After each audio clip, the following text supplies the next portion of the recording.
Author कहते हैं कि अगर हमें जल्दी रिच बनना है तो हमें द लॉ ऑफ अफेक्शन सीखना होगा। Yes, the law of affection, ना कि law of attraction.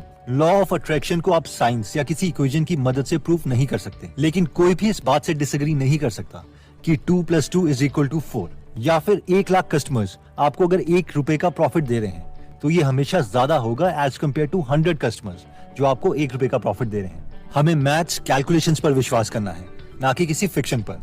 Law of affection बोलता है कि जितनी ज्यादा लाइफ्स आप अफेक्ट करोगे, चाहे वो ज्यादा लोग हों या ज्यादा मैग्नीट्यूड हो, आप उतने ज्यादा अमीर बन जाओगे। अब हम इसे एक सिंपल एग्जांपल से समझते हैं। मान लीजिए कि एक रियल एस्टेट इन्वेस्टर ने एक बड़ा हॉल लिया और उस हॉल को 14 पार्ट्स में डिवाइड कर दिया और उसकी शॉप्स बना दी। हर शॉप से उसे 4 लाख रुपए का प्रॉफिट हुआ, तो उसका टोटल प्रॉफिट हुआ 4 lakh × 14 which is equal to 56 lakh. अब इस एग्जाम्पल में इस रियल एस्टेट इन्वेस्टर ने ज्यादा लाइफ को इफेक्ट नहीं किया, यानी स्केलेबिलिटी नहीं थी, लेकिन हर लाइफ को ज्यादा मैग्नीट्यूड से इम्पैक्ट किया, इसलिए उसका प्रॉफिट 4 लाख पर कस्टमर रहा। सेकंड एग्जांपल में इमेजिन कीजिए कि एक लड़का है राहुल, जो डाइट के ऊपर बुक लिखता है। हर बुक में वो 7 रुपए का प्रॉफिट अर्न करता है, लेकिन इस बुक को 80 लाख लोग खरीद चुके हैं, तो उसका प्रॉफिट हुआ 7 रुपीज × 80 लाख, यानी 56 लाख। अब इस एग्जाम्पल में हर एक लाइफ यानी हर एक रीडर कम इम्पैक्ट हुआ, लेकिन बहुत ज्यादा लोगों को सर्व किया गया। इसमें मैग्नीट्यूड तो नहीं था, लेकिन स्केलेबिलिटी थी। बट अब सवाल आता है कि हम लॉ ऑफ अफेक्शन को रियल लाइफ में एग्जीक्यूट कैसे करें। सबसे पहली कमांडमेंट आती है द कमांडमेंट ऑफ नीड।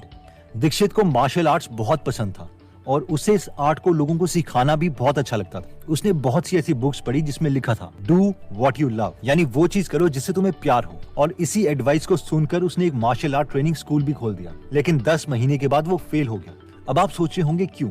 क्योंकि उसने पूरे साल में सिर्फ 20,000 रुपए का प्रॉफिट कमाया, जिससे उसकी फैमिली नहीं चल सकती थी। इसलिए ऑथर कहते हैं कि ये मत सोचो कि तुम्हें क्या पसंद है, ये सोचो कि लोगों को किस चीज की जरूरत है। अगर दीक्षित ने अपने पैशन के बारे में सोचने के बजाय खुद से ये 3 सवाल पूछे होते तो वो ठीक डिसीजन ले पाता। और ये 3 सवाल थे, क्या मेरे नेबरहुड में मार्शल आर्ट सीखने के लिए कोई इंटरेस्टेड है भी है या नहीं। सेकंड सवाल, पहले से एग्जिस्टिंग मार्शल आर्ट टीचर्स में क्या कमियां हैं जो मैं इम्प्रूव करके एक नया बिजनेस लॉन्च कर सकता हूँ। थर्ड एग्जाम्पल, मैं मार्शल आर्ट स्टूडेंट्स को क्या एक्स्ट्रा वैल्यू प्रोवाइड कर सकता हूँ। हम इसके ओनर से बात करी तो उन्हें पहले ही पता चल गया था कि ये दुकान ज्यादा चलने वाली नहीं है। अब आप पूछेंगे क्यों?